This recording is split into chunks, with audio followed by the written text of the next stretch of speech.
নমস্কাৰ নিউজ কিঙৰ সমূহ দৰ্শকক স্বাগতম জনাইছো। এই মুহূৰ্তত আহি পৰিছে সন্ধিয়াৰ কেইবাটাও গুৰুত্বপূৰ্ণ খবৰ। গোটেইকেইটা খবৰ অসম তথা ভাৰতৰ বিভিন্ন প্ৰান্তৰ পৰা যুগুত কৰা হৈছে আৰু এনেধৰণৰ গুৰুত্বপূৰ্ণ খবৰসমূহ নিতেও চাবৰ কাৰণে চেনেলটো ছাবস্ক্ৰাইব কৰি ভিডিঅ'টোত এটা লাইক কৰি দিব। আনহাতে যদি ভিডিঅ'টো পেজত চাই আছে তেনেহ'লে পেজটো ফ'ল' কৰি ভিডিঅ'টো শ্বেয়াৰ কৰি আমাক উৎসাহিত কৰিব। সন্ধিয়াৰ প্ৰথম খবৰটো এটা খুব ডাঙৰ খবৰ। আহি আছে ভয়ংকৰ বতাহ।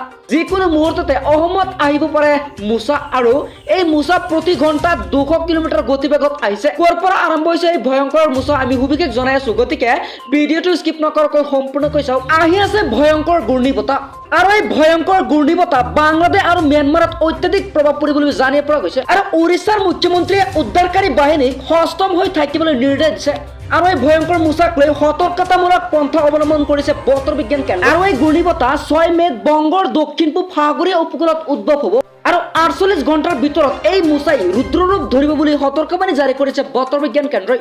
পৰৱৰ্তী খবৰটো এটা খুব ডাঙৰ খবৰ। গুৱাহাটীৰ GMCHত ভয়ংকৰ ঘটনা। মহিলাৰ মৃতদেহ চমজাই দিলে বেলেগ পৰিয়ালক। এতিয়া পত্নীৰ মৃতদেহ বিচাৰি হাহাকাৰ হৈছে স্বামীৰ। গুৱাহাটীৰ GMCHৰ মৰুতনৰ পৰীক্ষাগৃহত এক ভয়ংকৰ ঘটনা সংঘটিত হৈছে।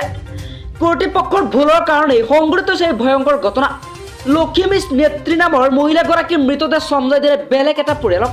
জানিব পৰা মতে যোৱা 1 মে'ত মৰুতৰণৰ পৰীক্ষাৰ বাবে আমচি যোৰাবাটৰ লক্ষীমী নেত্ৰী নামৰ মহিলাৰ মৃতদেহ GMCলৈ আনি 4 দিনৰ বাবে ৰাখিছিল মৃতদেহটো। কিন্তু লক্ষীমী নেত্ৰী নামৰ মহিলাগৰাকীৰ মৃতদেহৰ ঠাইত কৰ্তৃপক্ষই কোনো অচিনাকি মহিলাৰ মৃতদেহ ৰাখি থোৱা গৈছে বুলি জানিব পৰা গৈছে।